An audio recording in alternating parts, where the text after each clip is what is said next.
जगाच्या इतिहासात स्त्री ही केवळ कुटुंबाची नव्हे तर संपूर्ण समाजाची आधारस्तंभ राहिली आहे. तिच्या कर्तृत्वाची, संघर्षाची आणि योगदानाची दखल घेण्यासाठी दरवर्षी 8 मार्च रोजी जागतिक महिला दिन साजरा केला जातो. हा दिवस स्त्रियांच्या हक्कांची जाणीव करून देणारा आणि स्त्री-पुरुष समानतेचा संदेश देणारा आहे. जागतिक महिला दिनाची सुरुवात 20व्या शतकाच्या सुरुवातीला झाली. 1908 साली न्यूयॉर्क शहरात महिलांनी आपल्या हक्कांसाठी केलेल्या आंदोलनातून या दिवसाची बीजे रोवली गेली. त्या काळात स्त्रियांना कामाच्या ठिकाणी न्याय, वागणूक, मतदानाचा हक्क आणि समान संधी यासाठी संघर्ष करावा लागत होता. या संघर्षातूनच पुढे जागतिक महिला दिनाची परंपरा निर्माण झाली. भारतीय संस्कृतीत स्त्रीला शक्ती मानले गेले आहे, मात्र प्रत्यक्ष आयुष्यात तिला अनेक अडचणींना सामोरे जावे लागले.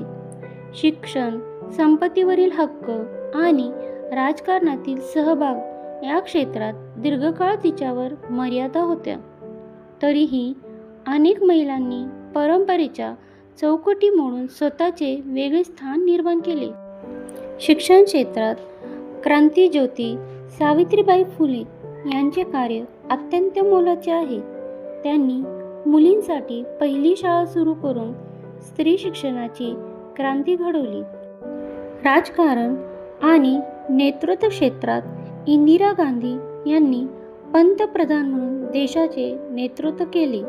कठीण प्रसंगात ठाम निर्णय घेऊन त्यांनी भारताला जागतिक स्तरावर ओळख मिळवून दिली. क्रीडा क्षेत्रात मेरी कॉम यांनी बॉक्सिंगसारख्या कठीण प्रकारात जागतिक यश मिळवून महिलांची ताकद सिद्ध केली.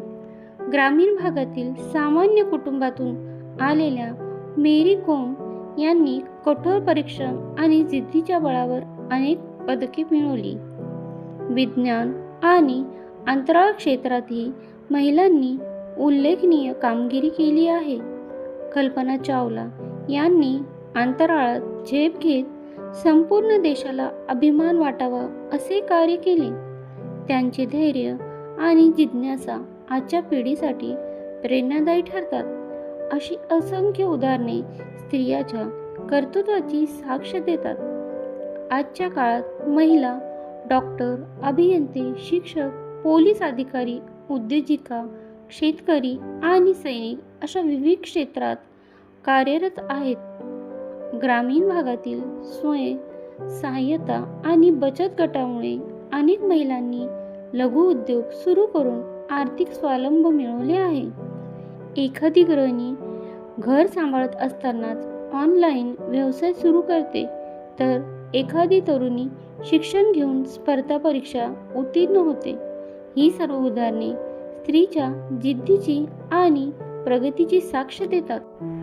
म्हणूनच जागतिक महिला दिन हा केवळ उत्सव नसून जागृतीचा दिवस आहे.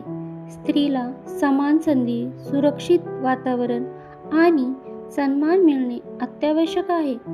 कुटुंब, शाळा आणि समाज या तिन्ही स्तरावर मुलींच्या शिक्षणाला आणि स्वप्नांना प्रोत्साहन देणे आवश्यक आहे. महिला सक्षमीकरण म्हणजे फक्त नोकरी मिळवणे नव्हे, तर आत्मविश्वास, निर्णय क्षमता आणि स्वाभिमान वाढवणे होय. जेव्हा एखादी मुलगी स्वतःच्या पायावर उभी राहते, तेव्हा ती संपूर्ण कुटुंबाला उभारी देते. म्हणूनच एक स्त्री शिक्षित झाली तर संपूर्ण कुटुंब शिक्षित होते असे म्हटले जाते. स्त्री ही केवळ कुटुंबाची नव्हे तर राष्ट्र निर्मितीची शक्ती आहे. तिच्या सन्मानातच समाजाचे भविष्य दडलेले आहे.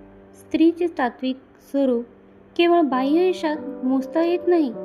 ती सहनशीलतेची मूर्ती आहे, परंतु तिची सहनशीलता ही कमजोरी नसून तिची अंतर्गत शक्ती आहे. मातृत्व, करुणा, प्रेम आणि त्याग या गुणांना ती कुटुंबाला जोडून ठेवते. मात्र या गुणांचा अर्थ तिच्या स्वप्नांना मर्यादा घालणे असा नसावा.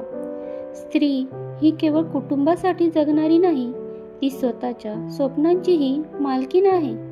स्त्री ही सृजनाची शक्ती, परिवर्तनाची ज्योत आणि भविष्याची आशा आहे. तिच्या स्वाभिमानातच समाजाचे उज्ज्वल भविष्य सामावले आहे.